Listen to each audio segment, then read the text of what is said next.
All right, welcome back, ladies and gentlemen. My name is Larry James. My company is Speak with Larry, no spaces. And this is another video in line with the stock market that I'm creating for you guys today. This video is basically just more tips and terms in relation to the stock market. It's actually a video that I'm going to be adding to this month being March, this month's video collection that I've created since March the 2nd. I create two videos per week, one at both at 7 p.m., one on Tuesday and one on Thursday. And at the end of the 30 days or the 30-day period, I'm going to put those videos together and I'm going to put the content that I read from you guys with that, and I'm going to package it, and I'm going to create an online course that people can follow and learn more about the stock market for a small fee, right? This is one of the ways that my company, Speak with Larry, teaches you how to set up the foundation of your online business by creating content that turns into products that allow you to market those products for money, for revenue, right? These are this is information that you researched from yourself, research from blogs, videos, podcasts, whatever source you use to gain that information that you're going to be talking about your particular subject. My particular subject for this 90 days is the stock market because one, I wanted to learn more about the stock market. Two, I wanted to show you guys how easy it is to create your own online system. Now, my system is based on a 90-day process. Understand that 90 days. Owning and having your own business takes way more time than that. But the foundation is vital to the success and the growth of your business. So that's what my company teaches you, how to set up the foundation so so that you have the ability to scale and go to the next level, right? That's one of the beautiful things about having your own business in the 21st century is you can do it basically from the comfort of your own home, and you can do it at your own pace based on your particular like or something you want to learn about or just something that you may have interest in, right? Because for me, my uh, area of expertise is online small businesses, not the stock market, but within a 90-day period, by researching and creating content in line with the stock market, I'm going to know more than, say, 80% of the people who don't study the stock market or don't know anything about it, which will allow me to create a strategy for me to invest money so that I can begin to, participate in that online stock market game or just the stock market game in itself, because there's a lot of money being made in that process, and we need to get in that and become part of that. That's one of the things we need to do. So what I'm going to do is I'm going to share some things today with you that I did some research on through a system called Investopedia. I love that system for learning different things. You just, whatever you want to learn, you just copy and paste it and then you read it to your audience. And as you're reading it to your audience, it's sticking in your head, right? You're remembering it because you're doing it over and over. Now, I do an audio podcast on Mondays, every Monday at 7 p.m. And for the March, April, and May, I'm going to be talking about, guess what? Right, the stock market, which means that's going to also allow me to kind of ingest more information in line with the stock market. And I hope you understand how simple this process is, because there are a lot of people who are doing exactly this thing and generating 5,000, 10,000, $20,000 a month doing what they love. And you could be one of those people. But you got to get in the game. You got to get in the game. So with that, I'm going to start with the first definition today. It's going to be on a word called uh, amalgamation. Amalgamation. What is amalgamation? That I address. Amalgamation is a combination of two or more companies into a new entity. Amalgamation is distinct from a merger because neither company involved survives as a legal entity. Instead, a completely new entity is formed to house the combined assets and liabilities of both companies. That's amalgamation. The term amalgamation has generally fallen out of the popular use in the United States, being replaced with the terms merger and consolidation, but it's still commonly used in countries such as India. Now, what's a merger? A merger is an agreement that unites two existing companies into one new company. That's a merger. There are several types of mergers and also several reasons why companies complete mergers. Mergers and acquisitions are commonly done to expand a company's reach, expand into new segments, or gain market share. All of these are done to increase shareholder value. During Often during a merger, companies have a no shop clause to prevent purchases or mergers by additional companies. Now, what is market share? Do you know what that is? Raise your hand if you know what market share is. Good. Okay. Market share is the percent of total sales in an industry generated by a particular company. That's market share. And market share is calculated by taking the company's sales over the period and dividing it by the total sales of the industry over the same period. This metric is used to give a general idea of the size of a company in relation to its market and its competitors. The market leader in any industry is the company with the largest market share. Understand that? That's a nugget. The market leader in any industry is the company with the largest market share. So, what's an industry? An industry is a group of companies that are related based on their primary business activities. In modern economics or in modern economies, there are dozens of industry classifications. Industry classifications are typically grouped into larger categories called sectors. Individual companies are generally classified into an industry based on their largest source of revenue. Let me read that again. Individual companies are generally classified into an industry based on the largest source of revenue. For example, while an automobile manufacturer might have a finance division that contributes 10% to the firm's overall revenues, the company would be classified in the automaker industry by most classifications. Got it? Not rocket science, right? The next word we have or definition is sector. What is a sector? A sector is an area of the economy in which businesses share the same or related products or services. It can also be thought of as an industry or market that shares common operating characteristics. Dividing an economy into different sectors allows for more in-depth analysis of the economy as a whole. Got it? All right, see how simple this is? Now, one of the things I want you guys to remember that if you ever have an interest in reaching out and want to share this little 30 or 45-minute video that I create in line with the stock market, just feel free to shoot me an email at Larry, lowercase Larry 5969 at sbcglobal.net, and in the subject box type in "Let's Talk Stocks." And when you do that, that will allow me to be able to reach back out to you and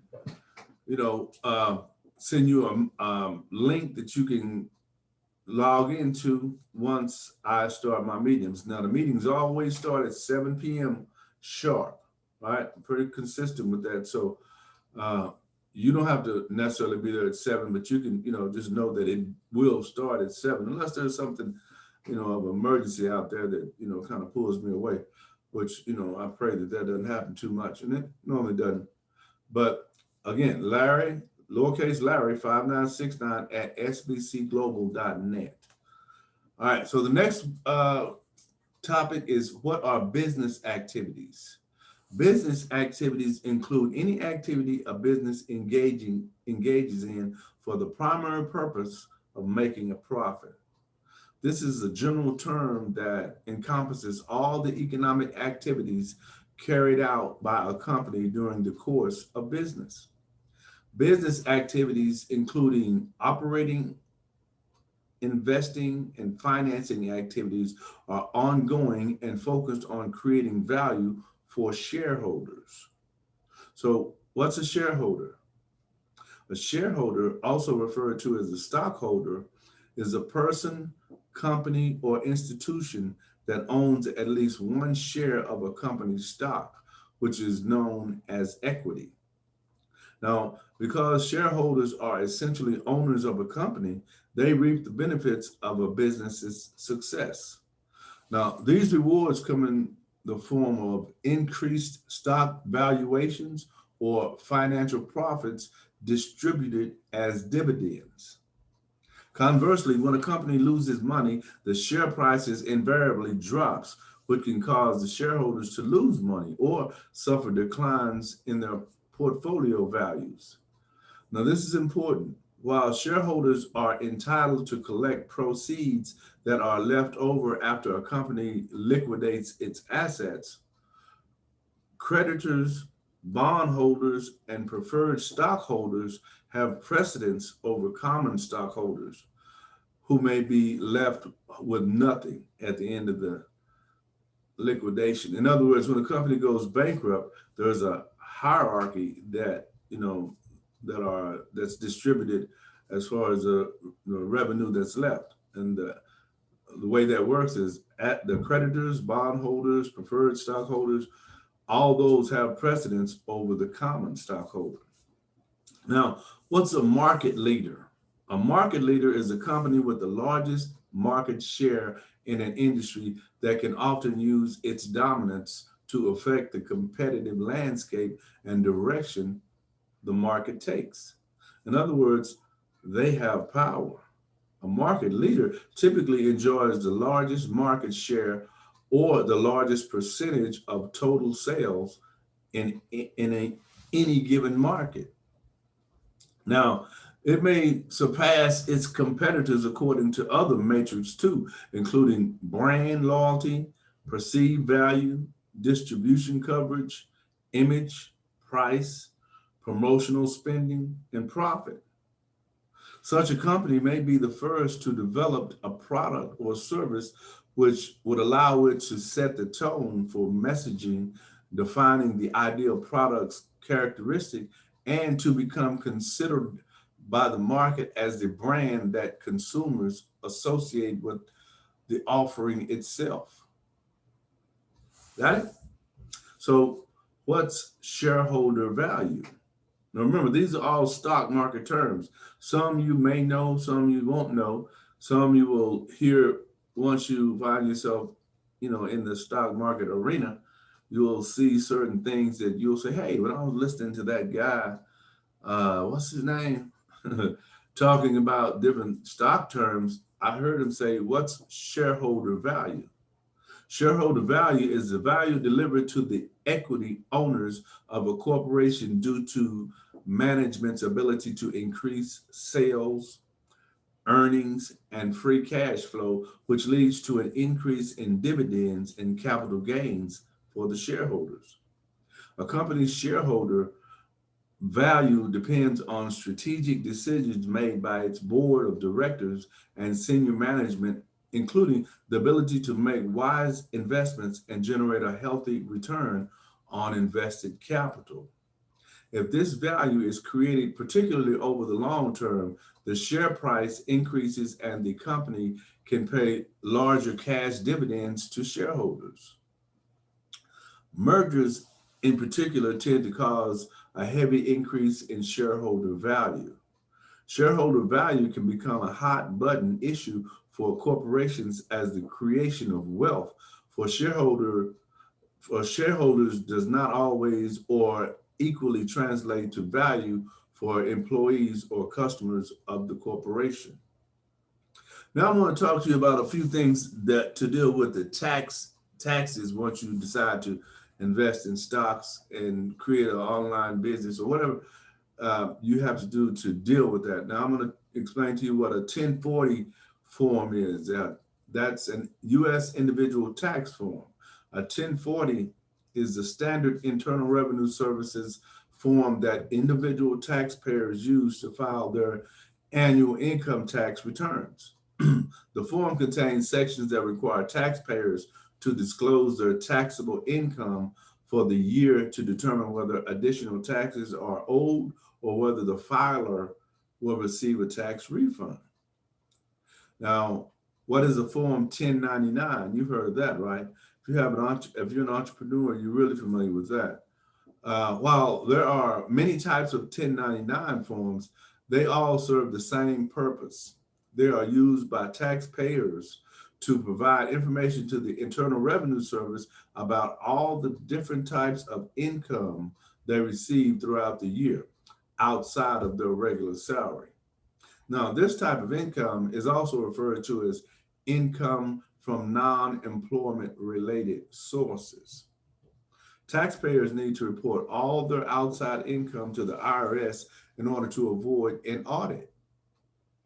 This income may include interest from your bank, dividends from investments, or compensation from freelance work. Issuers of 1099 forms must send one copy to the IRS and another copy to the taxpayer or the recipient of these payments. Such insurers send out 1099s by mail while others provide them electronically. And the final thing I want to talk with you about today in reference to the stock market is what is a 501c3 organization? You've probably heard of that, right? That's an organization set up for nonprofits. Section 501c3 is a portion of the United States Internal Revenue Code and a specific tax category for nonprofit organizations. Organizations that meet the requirements of Section 501c3 are exempt from federal income tax. Now, while the Internal Revenue Service recognizes more than 30 types of nonprofit organizations, organizations that qualify for the 501c3 organizations are unique because donations to those organizations are tax deductible for donors. So in other words, if you contribute $500 to a nonprofit, you get to write that off in your taxes. That's how that process is set up. Isn't that cool? That's great. I love that kind of stuff. And that's just a little information I wanted to share with you guys today, because what you have to realize is what you're doing is as you're creating content, you're creating money that don't exist right now, right?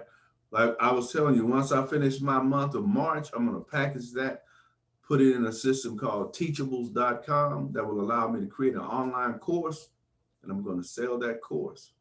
I hadn't decided on the price point, but once I create March's, April's, and May, then I'll combine all those and create an entire package, right? But in the meantime, I'm going to create a course for March, a course for April, and a course for May. That's going to give me 4 different products that I'll have to be able to sell as I do my marketing online, right? That's a beautiful system. And it all comes from here and research and creating the content. It's that simple. That's what my company teaches. Speak with Larry, no spaces. That's my company. Google it. Go to YouTube, type in Speak with Larry, and you can watch a host of videos that I have there. Even these videos are going to be there under the segment of stock market video. Just go to my playlist and you can access it since you know that that exists. But if you don't know they exist, then you're probably going to be one of the people who purchased the little courses that I set out. And that's going to generate more money for moi. right? Which is going to cause me to be able to buy more of my 24 hours back. Because when you can buy your 24 hours back, well, it means you're making money while you're sleeping. And that also means that you can do what you want to when you wake up.